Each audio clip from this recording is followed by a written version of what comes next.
Hello students. तो बच्चों, NCERT के क्वेश्चन चल रहे थे हमारे 11th physics NCERT, new NCERT solution, motion in plane. चलिए इनको जरा बढ़ाते हैं आगे। क्वेश्चन नंबर 14 पे हम पहुंच चुके हैं। जरा देखते हैं क्या कहा है सवाल में। सवाल में बोला है ए स्टोन टाइड, सॉल्यूशन करते हैं। A stone Tide to the end of a string 80 centimeter long is wired in horizontal circle with a constant speed।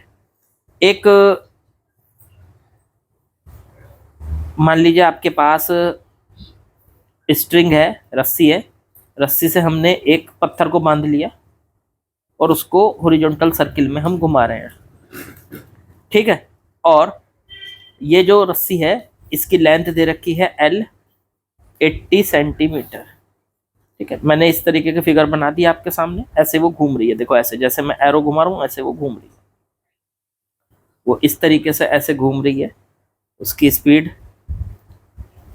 इस तरीके से ऐसे घूम रही है। वो इधर जा रही है, फिर इधर जा रही है, फिर इधर जा रही है, ऐसे घूम रही है, ठीक है। इस तरह से घूम रही है वो लगातार।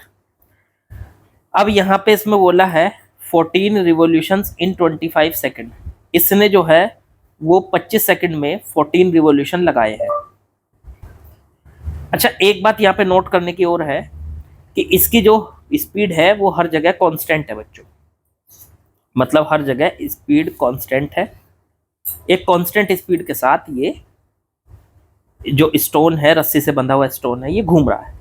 देखो, जब स्पीड कांस्टेंट होती है तो हम ऐसे सर्कुलर मोशन को कहते हैं यूनिफॉर्म सर्कुलर मोशन। इसको हम बोलते हैं यूनिफॉर्म सर्कुलर मोशन, ठीक है।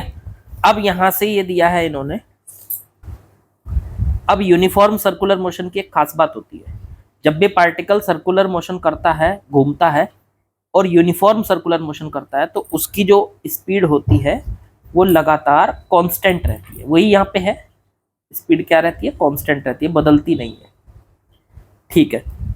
अब ऐसी सिचुएशन में इन्होंने क्या दिया है, स्पीड तो देखो दी नहीं, रस्सी की लेंथ दे दी, और ये कह दिया कि 14 revolution in 25 second.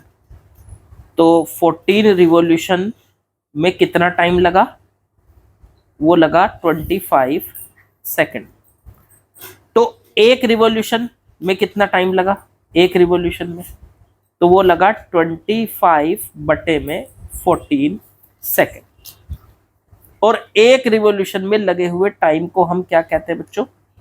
Time period. भाई एक चक्कर पूरा लगाया, एक चक्कर में जो टाइम लेता है, कोई भी पार्टिकल घूमता है सर्किल में और वो एक चक्कर में जो टाइम लेता है उसको कहा जाता है उसका टाइम पीरियड।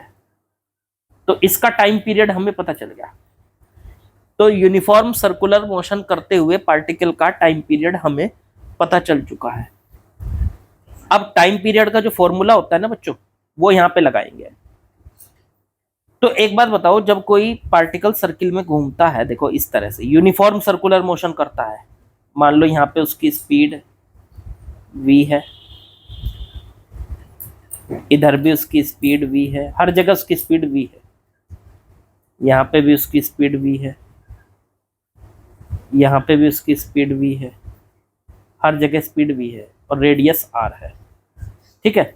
तो ऐसी सिचुएशन को कहते हैं कि लगातार पार्टिकल यूनिफॉर्म सर्कुलर मोशन में घूम रहा है। तो यूनिफॉर्म सर्कुलर मोशन में घूम रहा है तो उसको एक राउंड लगाने में जो टाइम लगेगा उसको कहते हैं टाइम पीरियड t।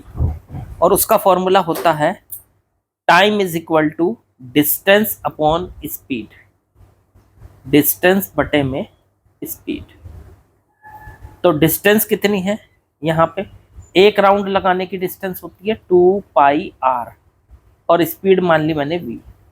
तो ये फॉर्मूला हम लगा सकते हैं। अब आप कहोगे 2πr कैसे आई डिस्टेंस? तो भाई एक राउंड में पूरा सर्किल घूम जाता है, और सर्किल की जो सरकमफ्रेंस है वो 2πr होती है। तो एक राउंड में चली गई डिस्टेंस है 2πr, और स्पीड हो गई v। 2πr बटे v ये हो गया सर्किल में घूमते हुए पार्टिकल का एक रिवॉल्यूशन का टाइम, जिसे आप टाइम पीरियड कहोगे।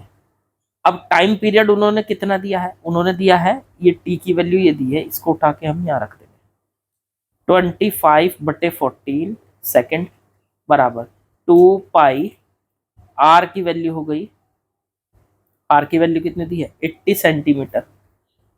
अच्छा ठीक है, और सेंटीमीटर को मीटर में कन्वर्ट कर लेंगे तो 80 और बटे में 100 कर लो, इसको 100 बटे में 100। ये 100 से मैंने डिवाइड इसलिए किया क्योंकि यहाँ पे जो है ये 8 सेंटीमीटर को हमने मीटर में बदल लिया, और इनटू में नीचे v है, v वेलोसिटी वो हमें निकालनी है। तो v को तो इधर ले आते हैं, v बराबर इसकी 14 की इधर मल्टीप्लाई कर लेते हैं, 14 की मल्टीप्लाई हो जाएगी इधर ऐसे, और इसकी मल्टीप्लाई हो जाएगी यहाँ, और v आ जाएगा इधर यहाँ साइड में आ जाएगा। तो v बराबर हो गया 2 पाई इंटू 80 इंटू में 14 और बटे में 100 और इंटू में 25। और अब आप एक काम कीजिए, 0 से 0 को कट कर दीजिए और यहाँ से 2 पाई की वैल्यू रख लीजिए। तो 2 पाई की वैल्यू हो गई 22/7, 7 को नीचे ले जाइए और ऊपर बचा 8 इंटू में 14 और इंटू में 10 इंटू में 25। जरा चेक करो यही बचा कि नहीं। देखो 10 और 25 तो पहले से थे, बस पाई की वैल्यू रख दी 22/7। अब 7 से इसको 14 को काट लो, 2 रह गया ऊपर। अब ये 2 इंटू 2 4 और इंटू में 22, 88 इंटू में 8 और बटे में 10 इंटू में 25। देखो ये इसकी वेलोसिटी आ गई। मैं जरा इसको सॉल्व करके देख लेता हूँ कितनी बैटरी है। अब इसको सॉल्व करके आ रहा है बच्चों 2.816 मीटर पर सेकंड। ये वेलोसिटी आ गई। इस वेलोसिटी से ये पार्टिकल लगातार घूम रहा होगा। चलो ठीक है, अब वेलोसिटी आ गई तो अब पूछा है इन्होंने कि यहाँ पर एक्सेलरेशन कितना होगा। इसके घूमते हुए जब ये स्टोन घूम रहा था तो इसका एक्सेलरेशन कितना होगा और उसकी डायरेक्शन क्या होगी। देखो जब भी कोई पार्टिकल घूमता है तो उसमें दो तरीके का एक्सेलरेशन हो सकता है। एक तो कन्फर्म है, होता ही होता है, सेंटर की तरफ एक एक्सेलरेशन होता है जिसको आप सेंट्रीपिटल एक्सेलरेशन कहते हैं। देखो ये हमेशा सेंटर की तरफ लगता है, AC से इसको रिप्रेजेंट करते हैं। इसकी वैल्यू होती है v²/r। अब v की वैल्यू हम निकाल चुके हैं 2.816 अभी निकाली थी, देखो ये, और उसका स्क्वायर और बटे में r की वैल्यू है 80 सेंटीमीटर, इसे मीटर में बदलो तो 0.8। तो ये आ गई हमारी सॉल्व करके एक्सेलरेशन की वैल्यू। अभी मैं सॉल्व करके देख लेता हूँ क्या बैठ रही है।